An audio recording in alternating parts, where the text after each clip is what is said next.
کہ اللہ تعالیٰ نے اپنے حبیب کو ہمارے درمیان میں بھیجا، کہ اللہ تعالیٰ کا ہمارے لیے تحفہ ہے۔ ہم کسی بچے کی پیدائش کی خوشی میں بچے کے سرپرست یا بچے کے ماں باپ کو تحفے اور تحائف دے کر بچے کی پیدائش کی مبارکباد پیش کرتے ہیں، تاکہ جن کا بچہ ہے ان کو اس بات کا احساس ہو جائے کہ ہم ان کی خوشی میں برابر کے شامل ہیں۔ اسی لیے تحفے، گفٹس ان کے بچے کی پیدائش پر ہم ان کو پیش کرتے ہیں۔ تو رسول اللہ صلی اللہ علیہ وآلہ وسلم کی ولادت باسعادت کسی نعمت عظمیٰ سے کم نہیں۔ اب دیکھا یہ جائے کہ دنیا کے ہر بچے کے پیدا ہونے کے بعد اس کے سرپرستوں کو تحفے تحائف دے کر اس بات کا احساس دلایا جاتا ہے کہ ہم ان کی خوشی میں برابر کے شامل و شریک ہیں۔ تو پھر دیکھا یہ جائے کہ کائنات کے آقا و مولا سرکار دو جہاں رحمت للعالمین حضور سید الانبیاء ابن مرسلین خاتم النبیین رحمت للعالمین صلی اللہ علیہ وآلہ وسلم کا سرپرست کون ہے؟ ان کا سرپرست کون ہے؟ عقل انسانی سے ماورا یہ بات ہے کہ ان کا سرپرست اللہ پاک ہے، ان کا سرپرست اللہ ہے۔ تو ان کے پیدا ہونے کی خوشی کا تحفہ اگر دینا ہے تو اللہ کو دو۔ اب وہ تحفہ ہے کیا؟ اب کسی بچے کے پاس آپ اس کی برتھ ڈے سیلیبریشن کے لیے جاتے ہیں تو ان کے آبا و اجداد کو مبارکبادی پیش کر کے تحفے تحائف دیتے ہیں، گفٹس دیتے ہیں، اس لیے کہ ہم کو یہ بتانا ہوتا ہے کہ ہم ان کی خوشی میں شامل ہیں۔ ہم کو یہ اظہار کرنا پڑتا ہے، احساس دلانا پڑتا ہے کہ ہم ان کی خوشی میں شامل ہیں۔ جس کی جتنی استطاعت ویسا تحفہ دیتا ہے، لیکن یہاں حضور سرور کائنات کی ولادت باسعادت کی خوشی میں ان کے سرپرست کو جو تحفہ دیا جاتا ہے حسب استطاعت نہیں دیا جاتا کہ اگر کسی کی 1 روپیہ دینے کی نیت ہے تو 1 روپیہ دے، کسی کی 1 لاکھ دینے کی نیت ہے تو 1 لاکھ دے۔ یہاں استطاعت کو نہیں دیکھا جائے گا، یہاں پر حسن نیت کو اور اخلاص کو دیکھا جائے گا۔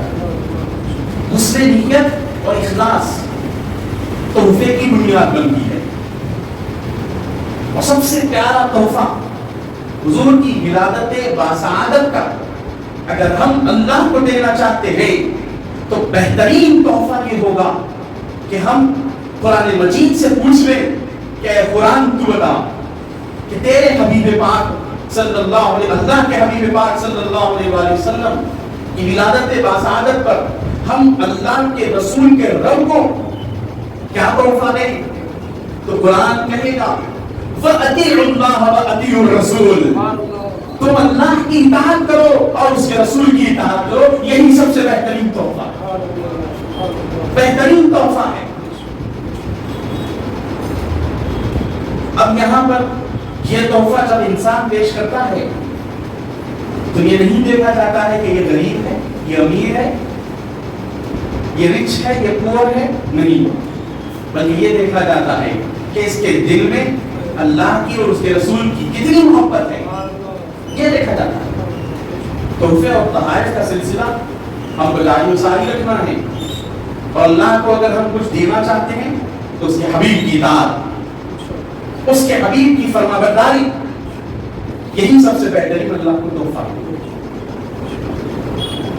آئیے ہم اپنے سلسلے کو آگے بڑھاتے ہوئے قرآن مقدس کی آیات مقدسات سے اس بزم کا آغاز کرتے ہیں جس کو ہم نے سیرت النبی سیریز صلی اللہ علیہ وسلم نام دیا۔ ہم نے مفلحون تک پڑھا اور سنا تھا، اس کے آگے انشاءاللہ تعالی تلاوت ہوگی اور اس کا ترجمہ آپ کے سامنے پیش کیا جائے گا حصول برکت اور حصول ہدایت کے لیے۔ بسم اللہ الرحمن الرحیم۔ ان الذين كفروا سواء عليهم أأنذرتهم أم لم تنذرهم لا يؤمنون ختم الله على قلوبهم وعلى سمعهم وعلى أبصارهم غشاوة ولهم عذاب عظيم ومن الناس من يقول آمنا بالله وباليوم الآخر وما هم بمؤمنين يخادعون الله والذين آمنوا وما يخدعون إلا أنفسهم وما يشعرون في قلوبهم مرض فزادهم الله مرضا ولهم عذاب أليم بما كانوا يكفرون۔ اللہ تعالیٰ نے اب تک مفلحون تک جو ارشاد فرمایا یہ مومنین سے مخاطب فرمایا۔ اب یہاں ان الذین کفروا سے یہاں مخاطب اللہ پاک ان سے ہو رہا ہے جو کفر کے مرتکب ہے، شرک کے مرتکب ہے۔ اللہ پاک ارشاد فرما رہا ہے بے شک جنہوں نے کفر اپنا لیا ہے ان کے لیے برابر ہے خواہ آپ انہیں ڈرائیں یا نہ ڈرائیں۔ جنہوں نے کفر اپنا لیا ہے ان کے لیے یہ برابر ہے کہ آپ ان کو ڈرائیں یا نہ ڈرائیں، وہ ایمان نہیں لائیں گے۔ جنہوں نے طے کر لیا ہے کہ ہم کو اللہ کے ایمان ہی نہیں لانا ہے، ان کو آپ عذاب جہنم سے ڈرائیں یا نہ ڈرائیں، بات تو برابر ہے، وہ ایمان ہی نہیں لائیں گے۔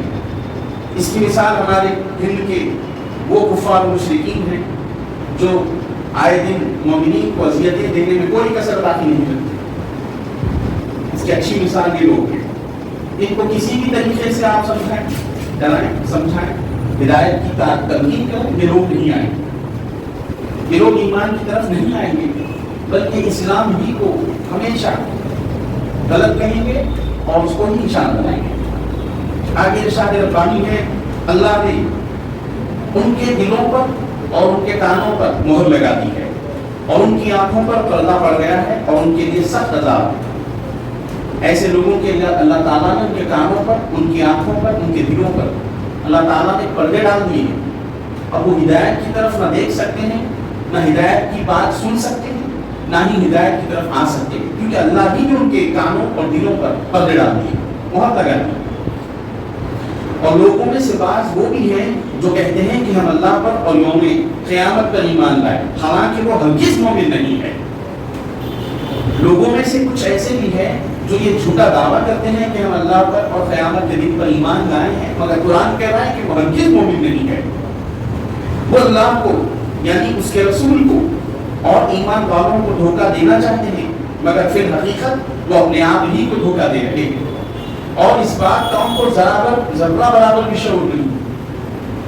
یہ لوگ جو اللہ اس کے رسول کو دھوکہ دینا چاہتے ہیں دراصل اپنے آپ ہی کو دھوکہ دے رہے ہیں، اور اس بات کا ان کو ذرہ برابر بھی شعور نہیں ہے۔ ان کے دلوں میں بیماری ہے، بس اللہ نے ان کی بیماری اور بڑھا دی اور ان کے لیے دردناک عذاب ہے، اس وجہ سے کہ وہ جھوٹ بولتے تھے۔ قرآن مجید کا سلسلہ جاری و ساری رہے گا انشاءاللہ تعالی۔ ہم اپنے دوسرے مرحلے کی طرف آگے بڑھتے ہوئے حضور پاک صلی اللہ علیہ وسلم کے مقدس ارشادات کا مجموعہ وما ينطق عن الهوى میں سے حضور کے فضائل و خصائص کے عنوان پر انشاءاللہ تعالی حضور علیہ السلام کے مبارک ارشادات سماعت کرنے کی سعادت حاصل کریں گے۔ بسم اللہ الرحمن الرحیم۔ رسول اللہ صلی اللہ علیہ وآلہ وسلم نے ارشاد فرمایا کہ مجھے 5 چیزیں ایسی دی گئی ہیں جو مجھ سے پہلے کسی بھی نبی کو نہیں دی گئی تھی۔ ایک جملے پر غور فرمائیے گا، مجھے 5 چیزیں ایسی عطا کی گئی ہیں جو مجھ سے پہلے کسی بھی نبی کو نہیں دی گئی تھی۔ ایک ماہ کی راہ سے بذریعہ رواب کہ میری مدد کی گئی، اور زمین میرے لیے مسجد اور پاک کرنے والی بنائی گئی۔ میری امت میں سے جس شخص کو جہاں نماز کا وقت آ جائے وہیں نماز پڑھ لے، اور میرے لیے مال غنیمت کو حلال کر دیا گیا۔ دیگر انبیاء خاص اپنی قوم کی طرف مبعوث ہوتے تھے، اور میں تمام لوگوں کی طرف مبعوث کیا گیا ہوں، اور مجھ کو شفاعت کا رتبہ عطا فرمایا گیا۔ یہ 5 خصائص جو حضور پاک صلی اللہ علیہ وسلم کو حاصل ہیں، یہ کسی دوسرے نبی کو حاصل نہیں۔ کہ حضور صلی اللہ علیہ وسلم کو اللہ تعالیٰ نے چند ایسی خصوصیات دے کر دنیا میں بھیجا جن کا دیگر انبیاء کی فہرست میں کسی میں بھی شمار نہیں. ہر نبی اپنی اپنی قوم کے لیے نبی ہے، لیکن ہمارے آقا صلی اللہ علیہ وسلم تمام عالمین کے لیے نبی ہے، تمام عالمین کے لیے. وہ حضرت آدم سے لے کر حضرت عیسیٰ تک علیہ السلام ہر کسی کے لیے نبی ہے، ان کی امت کے لیے نبی، اور خود حضرت عیسیٰ کے لیے بھی ہمارے نبی ہیں. رسول اللہ صلی اللہ علیہ وسلم کے ارشادات میں اور ایک بات بہت ہی خاص ملتی ہے، اللہ تعالیٰ نے آپ کو جامع الفاظ سے ممتاز فرمایا. اللہ تعالیٰ نے اپنے حبیب کو جامع الفاظ سے ممتاز فرمایا، یعنی لفظ بہت تھوڑے ہیں لیکن ان کے معنی و مطلب بہت زیادہ. مثلا یہ ارشاد مبارک اعمال کا اعتبار نیتوں سے ہے، انما الاعمال بالنیات، اور آگے فرمایا یا پھر یہ ارشاد دین کی حقیقت خیر خواہی ہے، یا پھر یہ حدیث پاک کہ مومن کامل وہ ہے جو بیکار اور غیر مفید باتیں چھوڑ دے، یا پھر یہ اب یہ جتنے بھی ارشادات ہیں مثالیں بہت ہیں، مختصر ارشادات، حضور کے جامع ارشادات. اللہ تعالیٰ نے آپ کو جامع الفاظ کی سے ممتاز فرمایا کہ حضور کا ایک جملہ چھوٹی چھوٹی باتیں اگرچہ کے معنی و مفہوم میں بہت چھوٹی ہیں، اگرچہ کہ دکھنے میں بہت چھوٹی ہے لیکن معنی و مفہوم میں بہت عمدہ، بہت جامع. شریعت اور طریقت و معرفت و حقیقت میں اس کی بہت زیادہ مثالیں قائم کی گئی. اور دوسری چیز جو حضور پاک صلی اللہ علیہ وسلم کو عطا کی گئی ہے وہ ہے دعا، دبدبا، حضور کی لوگوں میں ہیبت. رعب و ہیبت ایک ایسا ذریعہ ہے کہ جس سے فتح اور نصرت آسان ہو جاتی ہے. یعنی علامہ ابن خلدون نے مقدمے میں لکھا ہے کہ فتح اور شکست کے پوشیدہ قدرتی اسباب بھی ہوا کرتے ہیں جو انسانی دسترس سے باہر ہوتے ہیں اور لوگوں کے دلوں میں ڈال دیے جاتے ہیں، جن کی وجہ سے دشمن پر رعب طاری ہو جاتا ہے، دشمن بھاگ پڑتا ہے اور شکست کھا جاتا ہے. اب اس حدیث شریف کا مطلب بھی بخوبی سمجھ میں آ جاتا ہے کہ رسول اللہ صلی اللہ علیہ وآلہ وسلم کی حیات مبارکہ میں مٹھی بھر مسلمانوں کا کثیر التعداد مشرکوں پر غالب آ جانا اور بعدہ مسلمان کا دنیا پر چھا جانا بھی سمجھ میں آ جاتا ہے، کیونکہ اللہ تعالیٰ کافروں کے دلوں میں رعب ڈال کر اپنے حبیب پاک صلی اللہ علیہ وسلم کی فتوحات کو یقینی بناتا ہے. اس حقیقت کا خود قرآن مجید نے بھی اظہار کیا ہے، یعنی ہم قریب ہم کافروں کے دلوں میں رعب ڈال دیں گے. رعب و حیبت کا اعزاز تھا کہ غزوات میں فتح اور نصرت اور عام حالات میں گناہگار اور مجرم آپ کے سامنے توبہ کرتے اور اطاعت کا عہد واسق کیا کرتے تھے. بڑے بڑے سرغنہ سامنے آتے تو کانپنے لگتے، اور کیسے کیسے مغرور سرداروں نے سر اطاعت خم کیا. فتح مکہ کی ایک مثال آپ کے رعب اور دبدبے کے لیے کافی ہے. بغیر خون ریزی کے فتح عظیم کا واقعہ رونما ہونا اور سارے قریشیوں کا دامن رسالت سے وابستہ ہو جانا معجزہ اور اثر خاص تھا. قبل ازیں جتنے نبی اور رسول آئے ان کے ذمے اپنے اپنے قوموں کی اصلاح اور دعوت حق اور تعلیم کا کام تھا، لیکن رسول اللہ صلی اللہ علیہ وآلہ وسلم کی بعثت روئے زمین کی ہر قوم، ہر جنس کی طرف ہوئی. رسالت عامہ کے ساتھ آپ کو فضیلت بخشی گئی. محشر میں جب جلال الہی کا آفتاب پوری تمازت سے چھائے گا، اس وقت حضور خاتم النبیین رحمت للعالمین صلی اللہ علیہ وآلہ وسلم ہاتھوں میں لیوائے حمد اور سر پر تاج شفاعت پہن کر بارگاہ عزتی میں گناہگاروں کی شفاعت اور دستگیری فرمائیں. کہ حضور کے خصائص و فضائل ہیں جو کسی نبی کو نہیں عطا کیے گئے. اللہ تعالیٰ ہم سب کو حضور پاک کی سچی والہانہ محبت عطا فرمائے. سلسلے کو آگے بڑھاتے ہوئے سیرت پاک کی طرف ہم بڑھتے ہیں. ہم نے پچھلے جمعہ کو یہاں تک پڑھا تھا کہ حضرت ابوبکر صدیق کی صاحبزادی حضرت عائشہ صدیقہ رضی اللہ تعالیٰ عنہ سے حضور کا نکاح ہوا، اور حضور پاک صلی اللہ علیہ وسلم نے ان کو ام المؤمنین کا شرف عطا فرمایا۔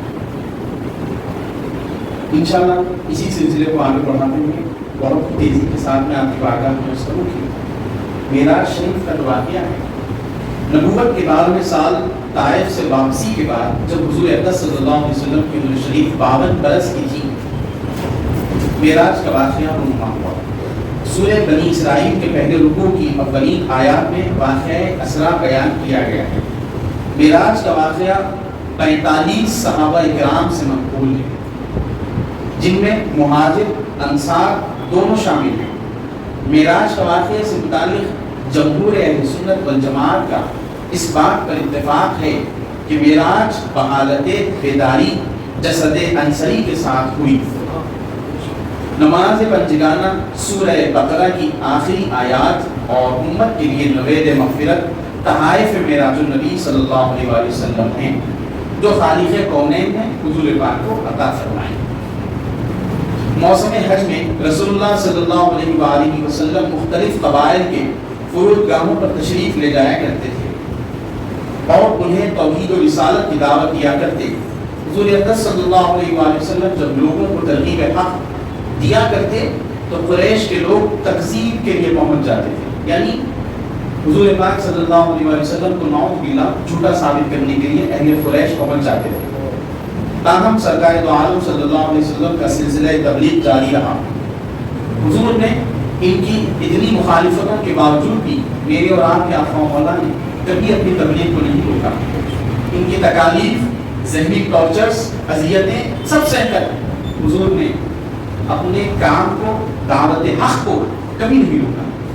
اسی لیے میرے پیر مرشد نے ایک شعر میں اس منظر کی منظرکشی کی ہے کہ بکھرنا چاندنی کا بھید پر پتھر پگھل جانا، نہیں ہے کھیل 63 سال میں منظر بدل جانا، نہیں ہے کھیل 63 سال میں منظر بدل جانا۔ ایک سال مدینہ منورہ سے آئے ہوئے قبیلے خزرج کے چند لوگوں نے دین اسلام قبول کرتے ہوئے یہ عہد کیا کہ مدینے میں اس پیغام حق کو پہنچائیں گے۔ دیکھیے یہاں اہل مکہ کا ستم بڑھتے گیا حضور پر، ان کے صحابہ پر، تو وہاں اللہ تعالیٰ نے مدینے کے لوگوں کے دلوں میں حضور کی محبت کا چراغ روشن فرما دیا۔ وہاں کے لوگ آ کے یہاں اسلام قبول کرنے لگے، اور یہاں سے دین حق کا پیغام لے کر مدینہ پہنچے، وہاں کے لوگ اسلام قبول کرنے لگے۔ یہ حضور پاک کے عظیم معجزات میں شامل ہے کہ ایک مختصر سی چھوٹی سی زندگی میں 63 سال، اچھا 63 سال یہ تو ہم اور آپ کہہ رہے ہیں، حضور پاک نے 40 سال تک تو تبلیغ بھی نہیں فرمائی۔ 40 سال بعثت شریف کے بعد جب اعلان حق ہوا کہ حبیب اپنی دعوت کو آشکار کر دیجیے، تو 40 سال کے بعد حضور نے دعوت حق پیش کی۔ تو صحیح دیکھا جائے تو حضور نے 22 سال میں پورے کفر کی پاکایا کو پلٹ کر ہدایت اور ایمان میں تبدیل فرما دیا، صرف 22 سال میں۔ یہ تو حضور کی زندگی مبارکہ ہے جو بظاہر حضور اس دنیا مبارک میں تشریف فرما رہے ہیں وہ 63 برس ہے۔ بہرحال ایک سال ہاں قبیلہ خزرج کے چند لوگوں نے دین حق کو قبول کیا اور یہ عہد کیا کہ ہم اس پیغام حق کو لوگوں میں پہنچائیں گے۔ اگلے برس مزید 6 افراد داخل بیت ہوئے۔ حضرت مصعب بن عمیر رضی اللہ تعالیٰ عنہ کو رسول اللہ صلی اللہ علیہ وسلم نے مدینہ ان لوگوں کے ساتھ بھیجا۔ حضرت مصعب نے مدینہ میں اسلام کے احکام و فرائض کی تعلیم کے ساتھ دیگر لوگوں میں تبلیغ کا کام جاری رکھا۔ مدینہ کے 2 اہم قبائل خزرج اور اوس کا اکابرین میں سے اکثر اسلام لائے۔ اگلے موسم حج میں مدینہ کے مسلمانوں کا ایک وفد حضور اقدس صلی اللہ علیہ وسلم سے شرف ملاقات کے بعد حضور کے دست اقدس پر نصرت دین یعنی دین کی مدد اور حضور پاک صلی اللہ علیہ وسلم کی مکمل حمایت اور حفاظت کے عہد میں کھڑا ہو گیا۔ پہلے اور دوسرے یہ دونوں عہد تاریخ اسلام میں بیعت عقبہ اولا اور بیعت عقبہ ثانیہ سے موسوم ہیں۔ دوسری بیعت میں 73 مرد اور 2 عورتیں شامل تھیں، تعداد میں اختلاف ملتا ہے۔ سفر طائف کے واقعات اور مکہ مکرمہ میں حالات کی شدت کے باوجود حضور اقدس صلی اللہ علیہ وسلم نے اپنی دعوت توحید و رسالت کا کام نہیں روکا۔ قریش کی مخالفت اور عداوت کی انتہا کو پہنچ گئی۔ اہل مدینہ کے اسلام کے باعث یہ صورت پیدا ہو گئی کہ انصار مدینہ نے حضور اکبر صلی اللہ علیہ وسلم کو مدینہ منورہ تشریف لانے کی دعوت دی، جسے رسول اللہ صلی اللہ علیہ وسلم نے خود شرف قبولیت عطا کرتے ہوئے فرمایا کہ مجھے ابھی مکے سے نکلنے کا حکم نہیں ہوا ہے اور میری ہجرت کے لیے کوئی مقام متعین نہیں کیا گیا ہے، جس وقت بھی یہ حکم ہوا اور جہاں کے لیے اشارہ ہوگا ہجرت کروں گا۔ رسول اللہ صلی اللہ علیہ وآلہ وسلم نے بارگاہ سمدیت میں ہجرت اور اس کے مقام اور وقت کے تعین کے بارے میں عرض کی۔ ہجرت کی ابتدا رؤیا صالحہ سے ہوئی، خواب ہی میں حضور اکرم صلی اللہ علیہ وسلم کو ہجرت کی جگہ دکھا دی گئی۔ تب حضور پاک صلی اللہ علیہ وسلم نے صحابہ کرام کو جانب مدینہ ہجرت کرنے کا حکم دیا۔ اس حکم کے ساتھ ہی پوشیدہ طور پر رفتہ رفتہ صحابہ کرام ایک کے بعد دوسرے ہجرت کرنے لگے۔ اس لیے ہجرت کے سبب پیدا شدہ صورتحال پر غور و خوض کے لیے قریش سرداروں نے مشاورت شروع کر دی اور رسول اللہ صلی اللہ علیہ وآلہ وسلم نعوذ باللہ من ذالک حضور پاک صلی اللہ علیہ وسلم کے قتل کی سازش تیار کر دی گئی، اس لیے کہ ہر قبیلے سے ایک جوان کو مقرر کیا جانا طے ہوا تاکہ کسی ایک پر ذمہ داری عائد نہ ہو۔ اتنی چالیں چلنے کے باوجود بھی وہ حضور پاک صلی اللہ علیہ وسلم کا ایک بار بھی پابند نہیں کر سکے۔ جس دن کے طے پایا اسی دن رات میں اس کام کی انجام دہی کی قرارداد ہوئی۔ یہاں یہ سازش ہو رہی تھی اور دوسری طرف خالق کونین عز و جل نے بذریعہ وحی آگاہ کیا اور رسول اللہ صلی اللہ علیہ وآلہ وسلم کو ہجرت مدینہ کا حکم ارشاد فرمایا۔ اگرچہ کہ قریش نے کاشانۂ نبوت کو گھیر رکھا تھا، لیکن اللہ نے دشمنوں کی آنکھوں پر پردہ ڈال دیا اور حضور اکرم صلی اللہ علیہ وسلم ان کے حصار کے درمیان سے ہی سلامتی کے ساتھ نکل گئے۔ آیت رمیدہ اس کی دلیل ہے۔ جاتے ہوئے رسول اللہ صلی اللہ علیہ وآلہ وسلم نے حضرت علی المرتضیٰ کرم اللہ وجہہ الکریم کو اپنے بستر پر سونے کی ہدایت فرمائی اور حکم دیا صبح لوگوں کی امانتیں واپس کر کے وہ بھی مدینہ منورہ آ جائیں۔ حضور اکرم صلی اللہ علیہ وسلم نے انہیں اپنی سبز چادر بھی اوڑھنے کے لیے مرحمت فرمائی۔ سبز یعنی ہری۔ کاشانہ نبوت سے نکل کر حضور اکرم صلی اللہ علیہ وسلم حضرت ابوبکر صدیق کے پاس آئے اور جہاں 3 دن قیام فرمایا اور اس کے بعد حضور اکرم صلی اللہ علیہ وسلم اپنے رفیق عتیق حضرت ابوبکر صدیق رضی اللہ تعالیٰ عنہ کے ساتھ مدینہ منورہ روانہ ہوئے۔ اثناء راہ قبیلہ اسلم کے سردار بریدہ اپنے ساتھیوں کے ساتھ مشرف بہ اسلام ہوئے۔ اسی دوران قبیلہ اسلم کے جو سردار تھے بریدہ اور ان کے ساتھیوں نے حضور پاک کے ہاتھ پر بیعت کی اور اسلام ہوئے۔ رسول اللہ صلی اللہ علیہ وآلہ وسلم کی تاریخ تشریف آوری کی خبر اہل مدینہ کو پہنچ گئی تھی۔ وہ انتہائی خوش شوق اور محبت کے ساتھ غار ہرا کی پہاڑیوں پر کھڑے انتظار کرنے لگے۔ ایک یہودی نے دیکھا کہ دور ایک قافلہ چلا رہا ہے، اس نے پکار کر اہل مدینہ کو اس کی خوشخبری دی۔ یہ سننا تھا مسلمان فرد مسرت سے ہرا کی طرف دوڑ پڑے اور جمال رسالت معاذ صلی اللہ علیہ وسلم کا مشاہدہ کر کے بیک زبان نعرہ تکبیر بلند کیا۔ بنو نجار کی لڑکیاں دف بجا کر گاتی ہوئی نکل آئیں اور سرکار کا استقبال کیا۔ ہجرت کے بعد پہلا اہم واقعہ تاریخ اسلام میں رونما ہوا وہ واقعہ مسجد قباء کی تاسیس اور تعمیر کا ہے، جسے قرآن حکیم نے تقوی اساس مسجد قرار دیا ہے۔ حضور اکرم صلی اللہ علیہ وآلہ وسلم نے بنفس نفیس اس مسجد کی تعمیر میں حصہ لیا اور اس مسجد میں حضور اکرم صلی اللہ علیہ وآلہ وسلم نے اپنے صحابہ اکرام کے ساتھ باجماعت نماز بھی پڑھی۔ جمعہ کے دن قباء سے مدینے کی طرف کوچ فرمایا، محلے بنی سالم میں نماز جمعہ ادا کی اور خطبہ ارشاد فرمایا۔ یہ اسلام کا پہلا جمعہ اور پہلا خطبہ تھا۔ انصار مدینہ کا انبوہ کثیر جلوس میں چل رہا تھا۔ حضور پاک صلی اللہ علیہ وسلم نے اونٹنی کی مہار اس کی گردن میں ڈال دی اور فرمایا یہ اللہ کی طرف سے معمول ہے، یہاں تک کہ اونٹنی اس جگہ آئی جہاں آج مسجد نبوی شریف ہے۔ حضرت ایوب انصاری رضی اللہ تعالیٰ عنہ کو شرف میزبانی نصیب ہوئی۔ ان کے پاس رسول اللہ صلی اللہ علیہ وسلم 7 مہینے قیام پذیر رہے۔ اسی دوران مکہ مکرمہ سے خانوادہ نبوت کی بیویاں مدینہ آ گئیں اور ادھر حضرت ابوبکر صدیق کے اہل و عیال بھی آ گئے. انشاءاللہ تعالیٰ اس کا سلسلہ جاری مسار رہے گا. ہم نے 4 جمعہ سے الحمدللہ سیرت النبی سیریز پر ہماری یہ کوشش رہی ہے لوگوں کے دلوں میں حضور پاک صلی اللہ علیہ وسلم کی سچی محبت اور حضور کی زندگی مبارک کے حالات اور آپ کی سیرت لوگوں میں عیاں ہو. ہم نے انشاءاللہ کوشش تو کی ہے, اللہ تعالیٰ اس کوشش کو اس کاوش کو قبول کرے. سیرت حضور پاک کی بہت اہم ہے.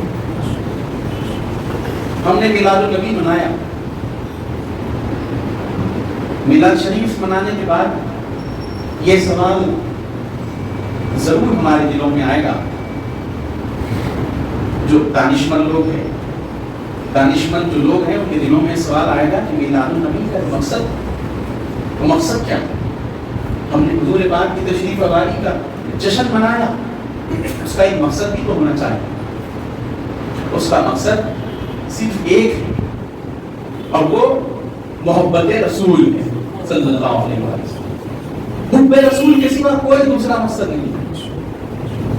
مگر میں آپ سے پوچھتا ہوں کہ ہم نے جس اعتبار سے جشن منایا,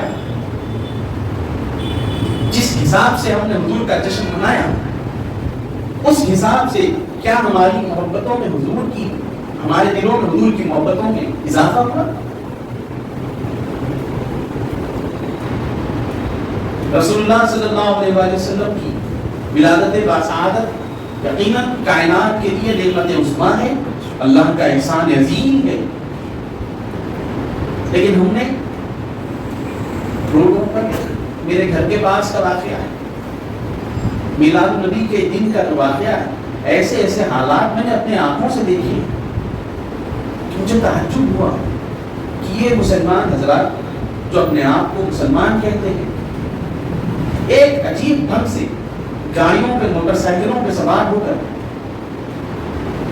پھر یہ بات کوئی نئی بات نہیں ہے جس کی ہم مخالفت کرتے ہیں. ہر اہل علم, ہر صاحب سمجھ, ہر صاحب تقویٰ, ہر صحیح العقیدہ سنی مسلمان اس کی مخالفت کرے گا, کیونکہ یہ چیز نہ اہل سنت میں ہے نہ ہی اسلام میں ہے. جو یہ لوگ کر رہے ہیں روڈوں پر تماشے, جلوس, ٹھیک ہے, حضور پاک صلی اللہ علیہ وسلم کی رسالت مبارکہ کا علم ہاتھ میں لے کر باوضو بالکل امن کے ساتھ, اطمینان کے ساتھ اگر کوئی نکل رہا ہے جلوس میں تو اس کا خیر مقدم ہے, ویلکم ہے. پیغام امن پہنچاؤ, اعلان ولادت مبارکہ ضروری ہے. لوگوں میں اعلان کرو کہ ہمارا نبی آج جلوگر ہوا. مگر تم جو اعلان کر رہے ہو وہ تو کسی اور کا اعلان ہو رہا ہے, تم نبی کے پیروکار تو نہیں نظر آ رہے ہو. اسی لیے ہمارے لیے بے حد ضروری ہے کہ ہم حضور کی زندگی کو پڑھیں, حضور کی سیرت مبارکہ کو جانیں, تب ہم کو صحیح اسلام اور صحیح عقیدہ ہم کو ملے گا. اس لیے ہم نے یہ کوشش کی ہے کہ قرآن مجید کی چند آیات, پھر اس کے بعد حضور کے فضائل, اور حضور اس کے بعد تاریخ اسلام کی روشنی میں حضور کی سیرت مبارکہ. وقت بہت تیزی سے آگے بڑھ چکا ہے. ایک بات کہہ کر میں اپنی باتوں کو سمیٹ دوں کہ سیرت, اور میں نے اس سے پہلے بھی کہا تھا اور ابھی بھی کہہ کر اپنی باتوں کو سمیٹ دوں کہ مسلمانوں میں 2 گروہ ہیں, 2 طبقے بن چکے ہیں. ایک طبقے نے حضور کی ولادت کے جشن کو اپنا لیا ہے, اور ایک طبقے نے یہ کہتے ہوئے حضور کی سیرت کو اپنا لیا کہ حضور کی ولادت باسعادت لوگوں کی اصلاح کے لیے تھی. تو بہتر یہ ہے کہ اس موقع پر ہم اور زیادہ حضور کی سیرت پہ عمل کریں, اور زیادہ سیرت کو اپنائیں. ایک طبقے نے یہ اپنایا اور ایک طبقے نے حضور کی تشریف آوری کے جشن کو اپنایا. دونوں ہی سے میں کہنا چاہوں گا کہ جن لوگوں نے حضور کی سیرت کو اپنا لیا اور جشن چھوڑ دیا, یاد رہے سیرت حضور کی اس وقت ملی جب حضور کی میلاد ہوئی. میلاد سے پہلے سیرت کا کوئی وجود نہیں تھا. تو سیرت کو اپنانے والوں سے میری گزارش ہے کہ وہ میلاد کو اپنائیں, اور میلاد کو اپنانے والوں سے میری گزارش ہے کہ وہ حضور کی سیرت مبارکہ کو بھی اپنائیں. یہ ہمارے لیے بہت ضروری ہے. میلاد ہے تبھی سیرت ہے, اور صرف میلاد کی خوشی منا کر حضور کی سیرت کو چھوڑ دینا یہ ہمارے لیے کمزرفی ہے, نااہلی ہے, نادانی ہے اور بیوقوفی ہے. جب تک ہم حضور پاک صلی اللہ علیہ وسلم کی میلاد منانے والے مسلمان کہلائیں گے نہیں کہلائیں گے جب تک سیرت پہ عمل نہیں ہوگا, جب تک سیرت کو نہیں جانا جائے گا اس وقت تک ہم مسلمان ہی نہیں کہلا سکتے.